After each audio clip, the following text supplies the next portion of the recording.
Bismillahirrahmanirrahim. Assalamualaikum warahmatullahi wabarakatuh.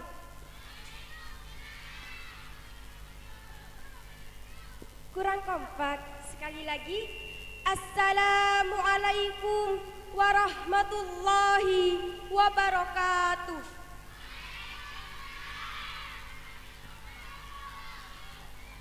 Innallaha yuhibbul witra. Sesungguhnya Allah itu ganjil dan menyukai yang ganjil. Maka dari itu sekali lagi, Assalamualaikum warahmatullahi wabarakatuh.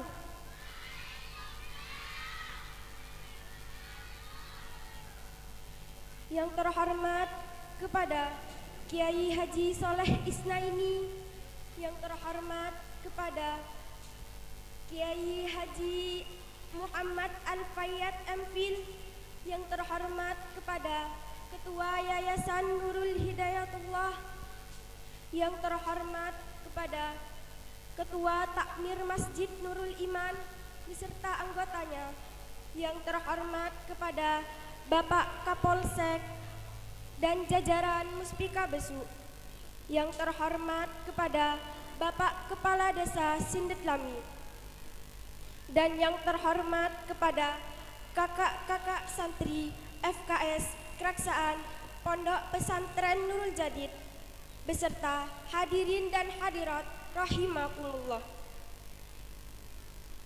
Alhamdulillah, alhamdulillahi rabbil alamin, wa bihi nasta'inu ala umurid dunya waddin. Wassalatu wassalamu ala asrafil anbiya'i wal mursalin wa ala alihi wa sahbihi ajma'in. Amma ba'du.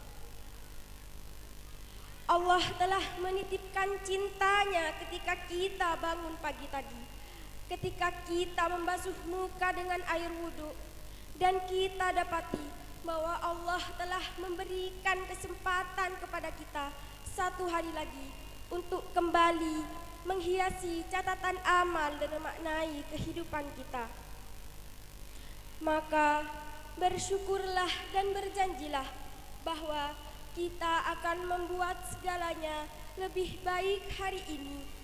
Alhamdulillah. Hadirin sekalian yang dirahmati Allah, sebagaimana kita tahu bahwa Nabi Muhammad sallallahu alaihi wasallam dilahirkan di kota Makkah pada tanggal 12 Rabiul Awal 571 Masehi pada tahun Fil. Kenapa disebut tahun Fil?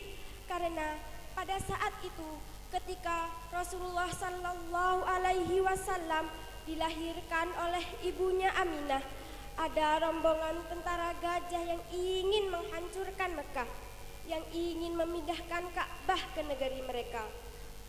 Maka Allah Subhanahu wa ta'ala pun menghalangi mereka dengan dilemparkannya batu-batu ke bumi seperti hujan batu. Dari situlah disebut tahun gajah. Kemudian ada seseorang yang bertanya seperti ini, Ustazah, kata ibu saya, ketika ibu saya melahirkan saya di rumah dengan dibantu oleh dukun beranak, ada rombongan semut yang menyerang kue di atas meja. Nah, berarti saya dilahirkan tahun semut dong Ustazah. Ya, memang rombongan, tetapi itu tidak ada kaitannya dengan mengganggu agama Allah. Benar tidak? Apa benar? Nabi Muhammad sallallahu alaihi wasallam dilahirkan ke bumi ini tidak hanya ingin menikmati hidup di dunia saja. Rasulullah berkata kepada istrinya, "Wahai Khadijah istriku, saya di dunia ini hanya pengen jalan-jalan saja, mengelilingi Makkah sampai ke Madinah, pakai onta, jangan lupa perbekalan makan siangnya, nasi goreng kurma plus jus zam-zam, saus kacang Arab." Bukan itu keinginan beliau lahir ke bumi ini. Beliau membawa misi yang sangat agung, misi yang dititipkan oleh Allah kepadanya. Beliau dilahirkan atas rencana Allah Subhanahu wa Ta'ala untuk berdakwah kepada umatnya yang pada saat itu masih di area kejahiliahan. Beliau berkorban lahir dan batin tanpa mengharap imbalan. Beliau hanya ingin menggiring umatnya dari dunia kegelapan menuju terang benderang. Pernahkah kita memikirkan jika dulu Rasulullah Sallallahu Alaihi Wasallam tidak berdakwah, hanya diam dan membiarkan umatnya berkecimpung di dunia kebodohan, sehingga sampai saat sekarang ini kebodohan itu masih ditunaikan oleh kita sendiri.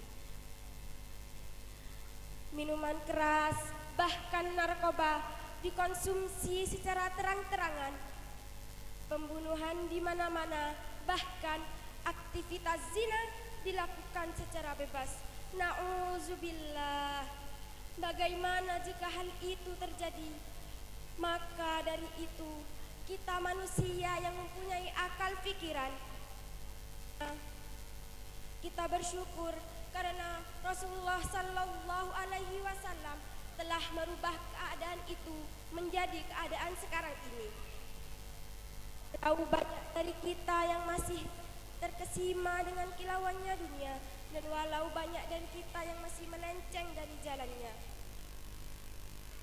Bertaubatlah, Allah senantiasa masih membuka pintu taubatnya. Semoga kita termasuk dari golongannya yang diridhoi. Amin. Rasulullah Sallallahu Alaihi Wasallam tidak pernah gentar ketika ancaman menderanya. Beliau tidak pernah takut kepada siapapun yang mengancamnya. Beliau pahlawan yang patut menjadi idola bagi kita semua. Bukan malah mengidolakan artis-artis sinetron yang tidak meninggalkan bekas sejarahnya untuk agama Islam. Maka dari itu, kita umat Islam, umat yang telah digiring oleh Rasulullah dari dunia kebodohan menuju kebenaran, wajib bagi kita berterima kasih kepadanya. Dengan bagaimana? Dengan mengikuti setiap sunnahnya dan dengan mengikuti setiap kebiasaannya. Dengan begitu, Rasulullah akan mencintai kita. Maka syafaatnya pun akan kita raih ketika hari akhirat tiba. Rasulullah pun pernah berkata, barang siapa yang mencintai sunnahku, maka dia termasuk dari golonganku. Mungkin cukup sekian pidato dari saya. Apabila ada kesalahan, saya mohon maaf sebesar-besarnya. Wabillahi taufiq wal hidayah wal ridha wal inayah. Wassalamualaikum warahmatullahi wabarakatuh.